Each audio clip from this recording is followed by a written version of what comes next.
Bonjour à toutes et à tous et bienvenue dans cet épisode d'Avant j'étais prof. Aujourd'hui, on va aborder un sujet essentiel bien que méconnu, la retraite pour invalidité. Si vous êtes prof et que vous rencontrez des problèmes de santé impactant durablement votre capacité à enseigner, cette option peut être une solution à envisager. Malheureusement, elle est encore trop peu connue et parfois difficile à comprendre. Alors dans cet épisode, on va détailler son fonctionnement, les conditions d'éligibilité, les démarches à suivre et les avantages de ce dispositif. J'ai conscience, pour en avoir discuté avec certains d'entre vous, que ça peut être très déstabilisant de se voir proposer une retraite pour invalidité. Surtout lorsqu'on est encore loin de l'âge légal de la retraite ou qu'on ne se considère tout simplement pas comme invalide. Grâce à cet épisode, j'aimerais vous aider à vous préparer à cette éventualité si votre situation s'y prête et vous montrer qu'au-delà de son intitulé, la retraite pour invalidité, ça peut aussi être une très belle opportunité. Pour créer cet épisode, je me suis basée sur des textes officiels dont vous trouverez les sources dans la description. Et pour l'illustrer, vous allez pouvoir retrouver le témoignage d'Emma sur le podcast qui a accepté de me raconter toutes les étapes de sa mise en retraite pour invalidité. Alors pour commencer, qu'est-ce que la retraite pour invalidité ? La retraite pour invalidité, c'est un dispositif qui permet aux fonctionnaires, dont les enseignants, de cesser leur activité avant l'âge légal de départ à la retraite en raison d'un problème de santé grave et durable. Contrairement à ce qu'on pourrait croire, c'est pas une faveur accordée au compte-gouttes, mais bien un droit pour ceux et celles qui remplissent les conditions requises. Elle est accordée lorsque l'état de santé de l'enseignant ne lui permet plus d'exercer ses fonctions et que toutes les autres solutions d'aménagement ont été épuisées. Les textes diffèrent légèrement selon si votre invalidité est imputable au service ou non. Et pour des raisons évidentes d'ennui profond, je ne vais pas vous lire ici l'intégralité des textes, mais je rappelle que vous les trouverez dans la description de l'épisode. On va tout de même parler des conditions pour en bénéficier. Plusieurs conditions doivent être réunies pour obtenir la retraite pour invalidité. Tout d'abord, il faut être atteint d'une invalidité, empêchant définitivement l'exercice des fonctions. Je précise que l'invalidité en question peut être mentale ou physique, et ça comprend donc le célèbre, trop célèbre, burn-out. Cette invalidité doit aussi avoir été constatée par un médecin expert agréé par l'administration. Tous les aménagements possibles doivent avoir été étudiés. Temps partiel thérapeutique, reclassement, mise en disponibilité pour raisons de santé, etc. Mais, vous entendrez dans l'épisode d'Emma que ce n'est pas toujours le cas. Parfois, il y a quelques étapes qui sautent, je ne saurais pas expliquer pourquoi, et ça peut être un peu plus simple que prévu, comme quoi tout arrive. Et pour finir, la demande peut être initiée par l'enseignant, donc vous, ou par l'administration en cas d'inaptitude avérée. Ce qui est appelé inaptitude avérée, c'est une inaptitude qui résulte d'une maladie ou d'une infirmité définitive et stabilisée, qui ne peut pas faire l'objet d'un traitement, ou être à la fin d'un délai de 12 mois à partir d'une mise en congé de longue maladie, le CLM, ou de longue durée, le CLD.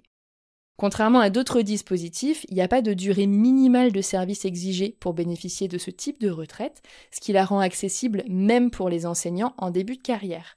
Toutefois, et on en reparlera tout à l'heure, plus vous avez d'ancienneté, plus votre pension sera élevée, bien évidemment. Pour ce qui est des démarches, la procédure peut paraître lourde, mais elle suit un chemin bien défini. Il y a tout d'abord la constitution du dossier médical, donc l'enseignant doit fournir des certificats médicaux détaillés qui attestent de son état de santé. Il y a ensuite l'avis du conseil médical, c'est l'instance qui va examiner la demande et donner un avis sur le degré d'invalidité et l'impossibilité d'exercer.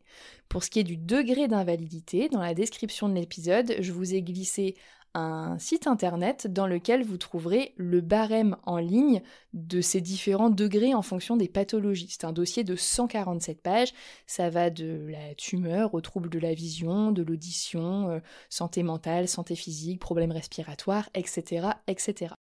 Ensuite, il y a la décision de l'administration. Donc après l'avis de la commission, c'est l'administration qui prend la décision ou non d'accorder la retraite pour invalidité.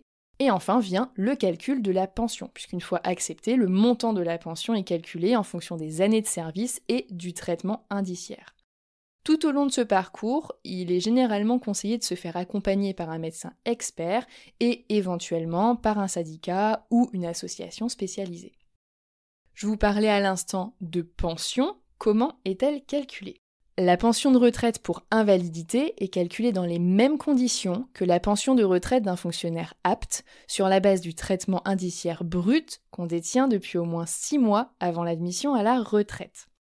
Toutefois, quand on n'a pas le nombre de trimestres d'assurance retraite requis pour avoir un droit à une retraite à taux plein, aucune décote n'est appliquée sur le montant de la pension. Et si le taux d'invalidité est au moins égal à 60%, le montant de la pension de retraite ne peut pas être inférieur à 50% du dernier traitement indiciaire utilisé pour le calcul de la pension. À cela s'ajoutent quelques détails que vous trouverez dans les textes, tels qu'une possible majoration pour les parents de plus de 3 enfants, ou encore la revalorisation chaque année au 1er avril de votre pension en fonction de l'indice annuel des prix à la consommation. À noter que cette pension peut être cumulée avec une activité professionnelle sous certaines conditions. Il est donc possible de se reconvertir tout en bénéficiant de cette aide. Et c'est exactement ce qu'a pu faire Emma qui vous présentera son parcours dans le prochain épisode. Passons à présent aux avantages de la retraite pour invalidité, parce qu'il y en a. Il y a tout d'abord la sécurité financière, puisque même si le montant est inférieur à un salaire complet, il permet de percevoir un revenu stable, et ça, c'est pas rien. Il y a l'accès aux soins, puisqu'on garde la couverture de la sécurité sociale. Il y a la possibilité de se reconvertir. Pour certains enseignants, une fois stabilisés, on peut choisir une nouvelle activité adaptée à son état de santé. Et enfin, une reconnaissance de l'invalidité, ce qui évite de longues périodes d'arrêt maladie sans solution pérenne, et j'imagine que cette situation désagréable parlera à certains et certaines d'entre vous. En farfouillant sur internet, et oui, j'ai utilisé le verbe farfouiller, j'ai trouvé quelques témoignages d'enseignants qui ont bénéficié de cette retraite et qui partagent leur expérience. Certains regrettent de ne pas en avoir entendu parler plus tôt, d'autres insistent sur l'importance de bien monter son dossier et surtout de ne pas hésiter à se faire accompagner.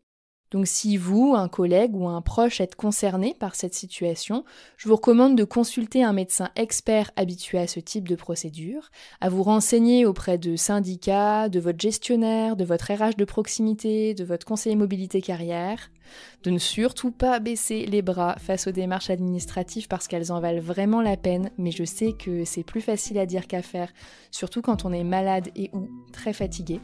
Et enfin, je pense qu'il est important de bien se préparer psychologiquement à ce changement de statut.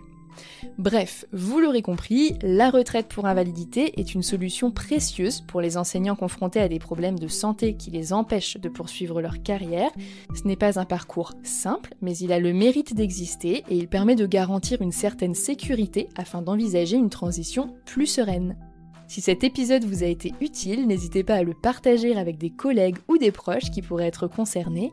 Et si vous avez des questions ou des témoignages à partager, écrivez-moi sur Instagram @avantj'étaisprof. Et moi, je vous donne rendez-vous ce week-end pour écouter le témoignage d'Emma qui va vous parler de son parcours pour obtenir une retraite pour invalidité. Et croyez-moi, elle n'était pas enchantée au départ, mais finalement, elle a vraiment aucun regret.